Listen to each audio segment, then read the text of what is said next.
झोपड़पट्टी बनाकर रहने वालों की कोई इज्जत नहीं होती।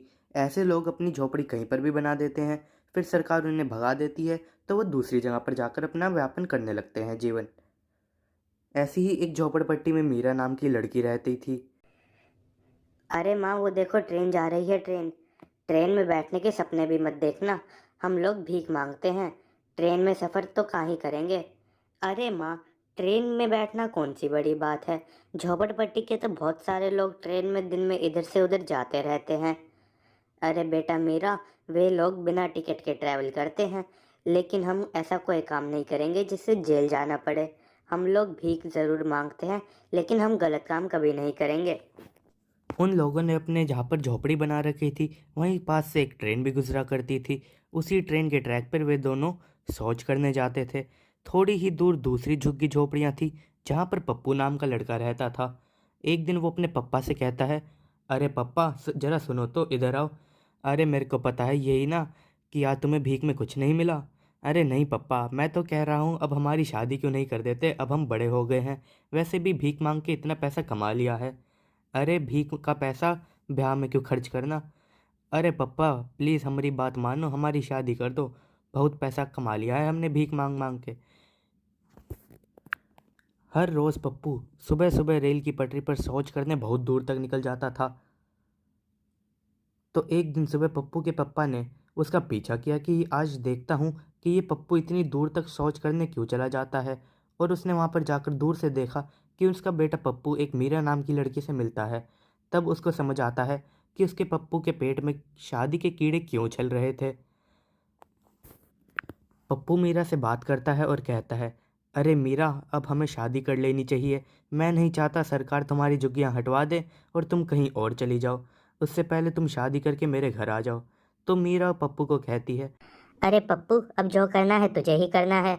जैसे ही पप्पू अपने घर जाने के लिए मुड़ता है वैसे ही पप्पू का पप्पा भी पीछे पीछे भाग लेता है ताकि पप्पू उसे देख ना पाए। और घर जाके पप्पू का पिता पप्पू को कहता है, अरे बेटा पप्पू अब मैं समझ गया तुझे इतनी शादी के कीड़े क्यों उछल रहे हैं। अपनी होने वाली बीबी से मिलने जाता था शौच के बहाने इतना दूर। तो पप्पू पप्पा को कहता है,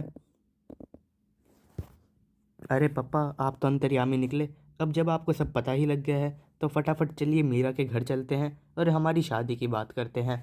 फटाफट हमारी शादी करा दीजिए अब तो। अरे बेटा पप्पू हम भिखारी हैं, भला कौन बाप अपनी बेटी को भिखारियों के घर में भेजेगा। अरे पप्पा आपने भी तो अपनी शादी करी है, आप भी तो भिखारी ही थे, आप कहीं के महाराजा थोड़ी थे। और पप्पा आप टेंशन ना लो, शादी में ज़्यादा खर्चा नहीं करेंगे, जुगाड़ लगा लेंगे, जुगाड़ से शादी ब्याह कर लेंगे। फिर बिजली कड़कती है और बारिश होने लगती है।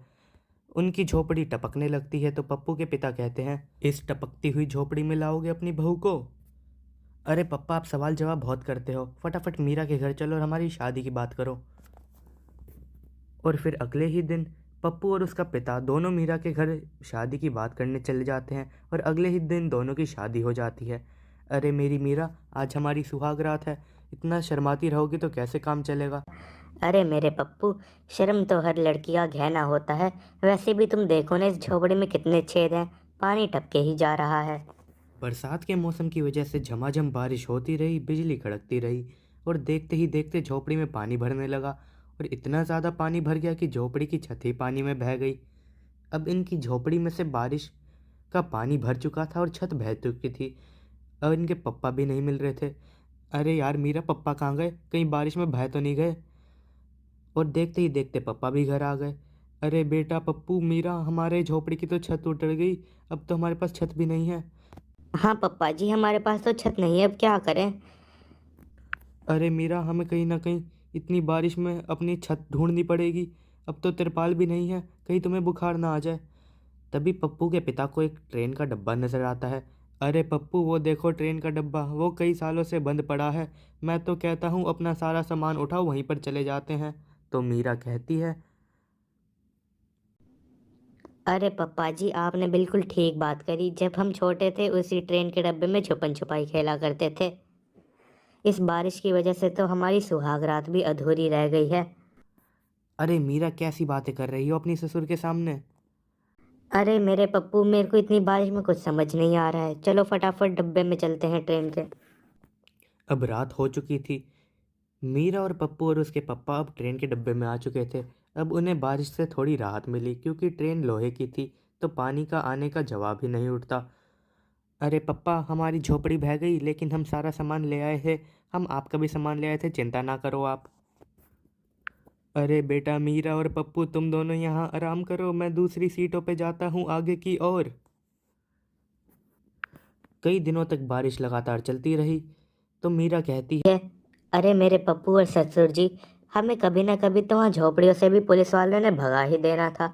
सरकार हमें टिकने नहीं देती, तो क्यों ना हम जब तक यहाँ ट्रेन में हैं, हम इसी को अपना सुंदर सा घर बना लें, आशियाना बना लें। अरे बेटा मीरा, तुमने बिल्कुल ठीक कहा। कभी ना कभी तो हमें वहाँ से भगा ही देते। जब तक हम ट्रेन में हैं, इसी को अपना घर बना लेते हैं। अगले दिन फिर बारिश आई, झमाझम बरसात आती रही, पानी भरता रहा। लेकिन अब उनके पास लोहे का डब्बा था, वो ट्रेन। उनके पास लोहे की छत थी और उन्होंने उस ट्रेन को बहुत सुंदर सजा लिया था, बिल्कुल आशियाने की तरह। तो एक दिन मीरा पप्पू को कहती है, अरे मेरे पप्पू, क्यों ना हम भीख मांगने छोड़ दे और कुछ मेहनत मजदूरी करें। अब अपने पप्पा को ही देख लो, इनकी उम्र बूढ़ी होती जा रही है, कब तक भीख मांगेंगे ये भी। क्यों ना हम मेहनत मजदूरी करके कुछ पैसे कमा लें, और फिर हमारे पास हमारी खुद की ज़मीन होगी, तो हम वहीं पे अपना आशियाना बना लेंगे छोटा सा। तो अब उन्होंने पप्पा को भी भीख मांगने से मना कर दिया था। और अब वो भी 6 महीने तक मजदूरी मेहनत करते रहे। और अब उन्होंने एक अपने पैसों से एक छोटा सा खेत खरीद लिया था, क्योंकि खेत उन समय में बहुत सस्ते होते थे। तो एक दिन पुलिस वाले, अरे पप्पा, अब तो हमारे पास ट्रेन भी नहीं है, लेकिन हमारे पास अपना खेत है, क्यों ना हम वहीं पे नकली सी छोटी सी झोपड़ी बनाए। मीरा की वजह से ही हम इतना भी कर पाए, वरना हम तो कहाँ करते, हम तो भीख मांगते रह जाते। क्यों ना हम अपने खेत में झोपड़ी में ही रहते हैं, जब और पैसे कमाएंगे तो उसको पक्का घर भी बना लेंगे।